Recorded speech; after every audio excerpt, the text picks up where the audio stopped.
I don't condone any violence, by the way. Do not take what I say seriously. But if you are in trouble, okay, this is probably gonna do some damage. Hello and welcome back to another video by yours truly. In today's video, we're going to be comparing these beautiful G-Shocks that you see on the screen right here. We have the GMW B5000 and the GWM 5610, two very popular models, solar-powered Casio G-Shock squares. So what's so special with the metal model compared to the resin model? Other than, the obvious fact that this is made out of metal and this is made out of resin. Is this watch a merely metal version of this watch? We're going to find out in this video. So in terms of functionality, they're essentially the same. We have a bunch of functionalities right here. We have the world time, we have a couple of alarms and an hourly chime, and then we have the stopwatch and the timer function, and then we're back to the home screen. Same thing with this one, world time, alarm, stopwatch, and timers. So in terms of core functionalities, they're essentially the same, other than this one having the Bluetooth functionality where you can sync to your phone. You can change a bunch of settings on your phone, or it can also sync to your phone to get the correct time in order to sync it to the correct time, so you don't have to set it manually. Both watches feature multiband 6, so it will sync to one of the 6 atomic towers that will send a signal at night in order to send the correct time to your watch. This one has multiband 6 but does not have Bluetooth, whereas this one has Bluetooth. Other than that, they're essentially the same watch with the same functionalities. Now, what's so special about the metal one compared to the resin one? It's not just the Bluetooth and the metal construction. There's a little bit of a more to the eyes right here. First thing is that the metal one has bigger buttons, all right? Bigger buttons, as you can see on the screen. So it's a lot easier to operate these bigger buttons compared to these small ones. The small buttons, I kind of really have to press with my fingernails, right?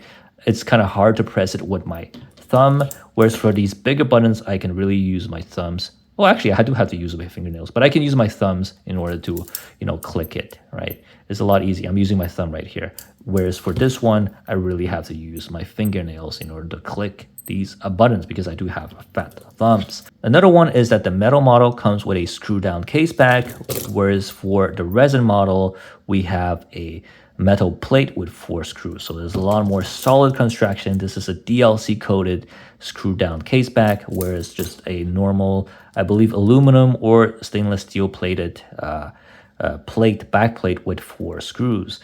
The other big one, it's in terms of the spring bars. We have a screwed in bar right here, a solid thick screwed in bar that connects the bracelet to the watch itself, whereas we have tiny 16mm spring bars that connects the watch to its resin band. So one of the most frequent failures for these watches, if you really treat it badly, it's in the spring bars. The spring bars will break and the watch will drop, whereas the module will stay intact. Whereas for this one, there's really no way for you to get the spring bar out of this watch. It's a really solid metal rod that will not come off no matter how hard you strike it. In fact, you probably will break the bracelet before you can get the bracelet off of this watch. Another difference is in the display. Now, this one has the STN LCD display. It will have better viewing angles, right? Better viewing angles. It does not have any shadows. I'm going to show you guys later. Super legible from all angles. Even at these extreme angles, I can really see the watch and read the time, no problem. And also has a more premium backlight that really illuminates the whole watch. Whereas for this one, has an older type of display, whereas you can really read it well here, but if I turn it like this, you start to not being able to read it. You can kind of see a lot of the negatives of the watch, right?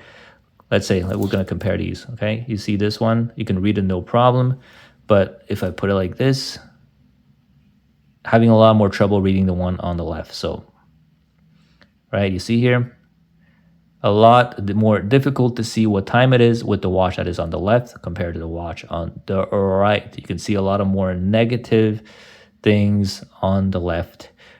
It's kind of like the shadows of where the letters can be, whereas for this one, it's super crystal clear.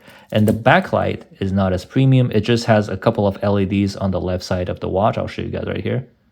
See, it has some backlight on the left side of the watch instead of the whole dial illuminating. I mean, functionally, it's still the same, but it's kind of nice to have these premium features, right? It's not like I can't read the time off this one. It's just that it's kind of nice to have a little bit more premium features compared to the cheaper model right here. So in summary, like I said in the video, this one is the value pick and this one is the premium pick. So if you want something premium with all the bells and whistles that G-Shock has to offer, right?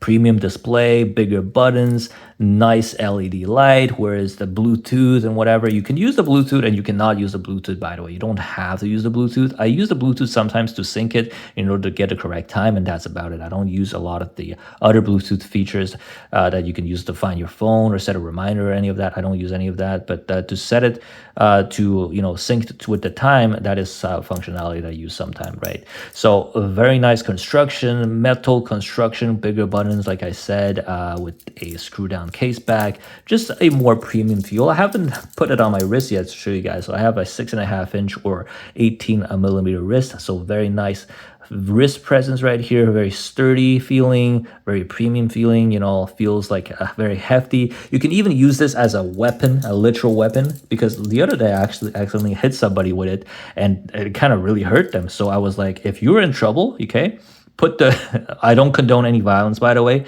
but if you're in trouble, you kind of defend yourself, your family from an assailant, okay, just put the watch like this and the other person, and I bet the watch is going to be fine, but the other person won't be fine. Whereas for this one, I mean, it's not going to hurt anybody, right? Because this is a resin watch. I don't condone any violence, by the way. Do not take what I say seriously. But if you are in trouble, okay, this is probably gonna do some damage. All right, now this one doesn't have a lot of the premium features, but if you live in an area that has multiband 6 signal, it's always going to be right on time with the solar right here, never going to run out of batteries, and really essentially has all the functionality of this one, but being cheaper and also lighter and more comfortable. But I mean, I say that this one is comfortable, but if you wear this for a whole day, you might feel a little irritation on your wrist, but for this one, super light and super comfortable on wrist. Let me put it on to show you guys on my 6.5 inch or 18 centimeter wrist.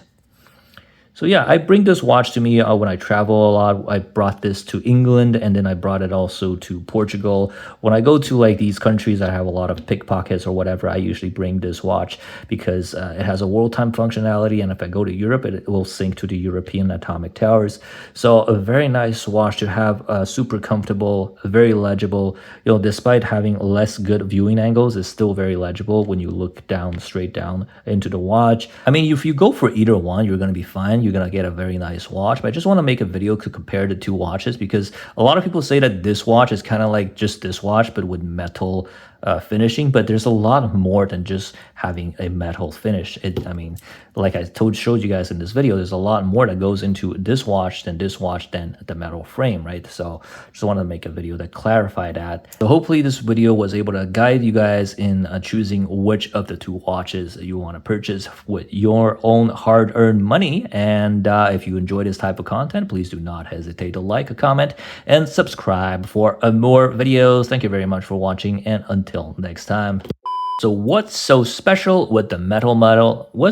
So what's so special with the metal model? So what's so special with the metal model? So what's so special with the metal model compared to the resin model?